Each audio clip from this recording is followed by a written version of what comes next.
Dragon Ball Daima es una serie de anime japonesa, precuela de Dragon Ball Super y secuela de Dragon Ball Z. Daima es un término inventado que se traduciría como demonio o maligno en inglés. Sin embargo, el kanji usado para Daima significa grande y demonio o magia, dando a entender que los aspectos en que se enfocará serán relacionados a la magia y los demonios. El nombre de la serie se muestra principalmente como Daima por fuentes oficiales, usando katakana para Daima en lugar del kanji que dio Toriyama originalmente. El relato tiene lugar en el año 775, que es un año o un mes después de la saga de Buu en Dragon Ball Z, según la fuente que consultes, considerando que Trunks cumple 9 años en el primer episodio y 3 años antes de Super. Lo anterior nos indica que se trata de una historia corta y autocontenida que tendrá sus propios elementos sin afectar demasiado a Super.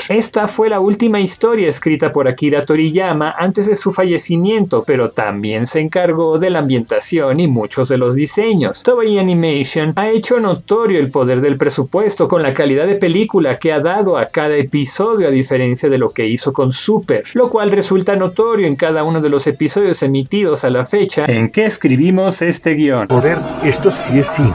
¿De qué trata Dragon Ball Daima? Debido a una conspiración, Goku y sus amigos se vuelven pequeños. ¿Qué tipo de aventura les espera a Goku, el Supremo Kaiosama y a los nuevos personajes, Glorio y Pansy, en este mundo desconocido que llaman el Reino de los Demonios?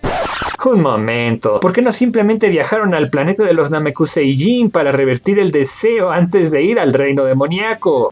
Sí, siempre que observen uno de esos detalles, un hechicero lo hizo. Si ese es el caso, el deseo que motiva el inicio del conflicto es una incoherencia porque el dragón no puede afectar con los deseos a personas que son más poderosas que el creador. Dende. ¡Hechicero! ¡Ay, qué carácter! Esto solo demuestra más de la esencia del trabajo original porque siempre ha sido contradictorio y absurdo como trabajo de ficción, y que el deseo es un mecanismo narrativo que permite considerar a los villanos una amenaza real porque han valorado correctamente la fuerza de sus adversarios para neutralizarlos, aparentemente. Bienvenidos, magos guerreros Y otakus entusiastas del anime, el manga y las novelas ligeras japonesas. Soy su anfitrión, Alistair Hyde. Si les gusta el video, no se olviden de suscribirse, tocar la campana de notificaciones, dar like, comentar y compartir. Eso nos ayuda a elegir los temas. Gracias por todo su apoyo. ¿Por qué debes ver Dragon Ball Daima? El relato aporta lore, pronunciado en inglés lore o lo, muy interesante al resto de la mitología de Dragon Ball. Entendemos por lore al conjunto de tradiciones y conocimientos sobre un tema mantenidos por un grupo particular que normalmente se transmiten de persona a persona, de boca en boca. Sin embargo, dentro del contexto de nuestra temática, hace referencia a la información de fondo sobre los personajes ficticios de la obra y el lugar o situación ficticios en los que ocurren sus hechos que son aceptados como verdaderos por sus fanáticos. ¡A huevo! ¡Chismecito!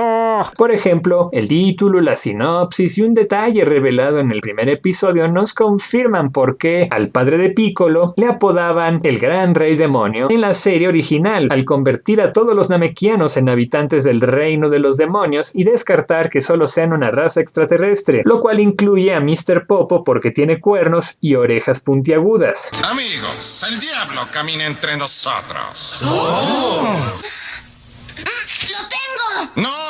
No busquen las barbas y los cuernos. Hoy se presenta en una forma mucho más seductora, agradable a los ojos. La idea es retomar conceptos de la serie original para darles un desarrollo y construir la nueva historia. En los episodios que hemos visto, por sus elementos fantásticos y cómicos, junto con el desarrollo de la acción y la aventura, hasta ahora se nota que es el material adicional más apegado a dicha serie original, mientras que Super está inspirado más en la dinámica de artes marciales, superpoderes y peleas de Dragon Ball Z. Por ejemplo, el hecho de que los 3 deseos solo estén disponibles para usuarios frecuentes fue un chiste genial. Que Bulma use a Kirito como si fuera un repartidor de Uber Eats para obtener cosas, o que el báculo sagrado sea utilizado como un tendedero de ropa. Los chistes se cuentan solos. El deseo hace que se vuelvan pequeños los personajes en lugar de niños, como en el estilo de dibujo del Dr. Slump, otro manga de Akira Toriyama. Por eso se usa la expresión chibi chibi, que hace referencia a personas pequeñas y un estilo de anime y dibujo en manga. La palabra chibi proviene del japonés chibi-kiara, que es una combinación de chibi y kiara. Chibi proviene de la palabra chibiru, que significa desgastar. Kiara es un préstamo de la palabra inglesa character, que significa personaje. Incremente su vocabulario.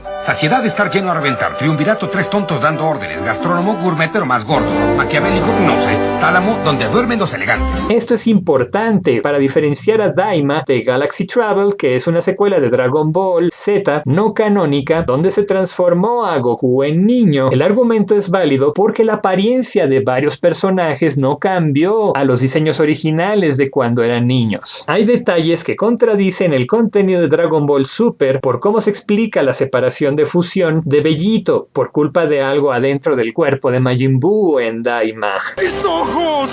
¡Mis ojos! Lo cual reivindica una vieja teoría de los fanáticos, pero descarta la idea de que una fusión entre dos mortales solo dura 1 hora, mientras que para seres supremos entre sí o con un mortal es permanente. El cambio fue necesario para que Shin pudiera separarse de Kibito y participe en la nueva entrega, pero entonces hace innecesario el uso de las esferas del dragón para que se separen en Super, en lugar del cuerpo de Majin Buu, aunque supongo que es algo más higiénico. Total, solo se tendrá que explicar por qué se volvieron a fusionar. Quizás se reconciliaron. Profesor Cocoon, sin saber exactamente a qué se enfrentan, ¿diría usted que es momento de estrellarse las cabezas unos contra otros y sacarse los sesos?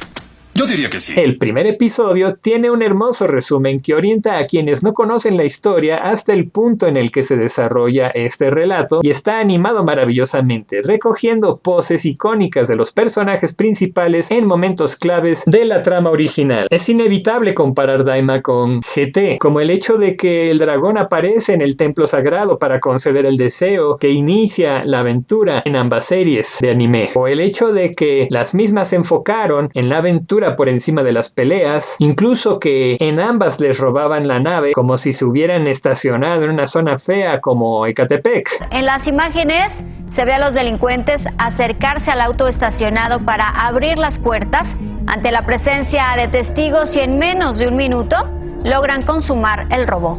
La referencia obligada a Dragon Ball y Dragon Ball Z se da cuando se menciona que el hecho de que Goku pueda detectar la presencia de sus oponentes es una habilidad rara. Por otro lado, se agradece la atención al detalle para justificar por qué se debe viajar en nave y no simplemente volar por la falta de control del cuerpo o la pesadez del aire en la atmósfera del reino demoníaco, lo cual habla bien del desarrollo de los conceptos que le dan coherencia a la trama. Dicha circunstancia permite disfrutar la estancia en cada lugar que se visita dentro del reino de los demonios. Como es costumbre con Akira Toriyama, estamos ante una historia sencilla donde la atención se enfoca en el viaje y los descubrimientos que realizan los personajes mientras exploran el lugar con la finalidad de cumplir una misión, lo cual justifica lo simples que son las peleas en Daima hasta ahora. Además, se rescata del Dragon Ball original la idea de lo interesante que es conocer nuevos personajes y darles la importancia que merecen como secundarios al mantener un grupo de aliados reducido, lo cual se había perdido un poco en Z y Super porque el elenco había crecido desmesuradamente. Esto es algo que retomaron del Dragon Ball original al ver lo exitoso que fue tras aprender dicha circunstancia de Fist of the North Star, porque el público necesita un elenco pequeño para engancharse en sus motivaciones, conocerlos e incluso encariñarse con ellos. En relación al Dragon Ball original, Daima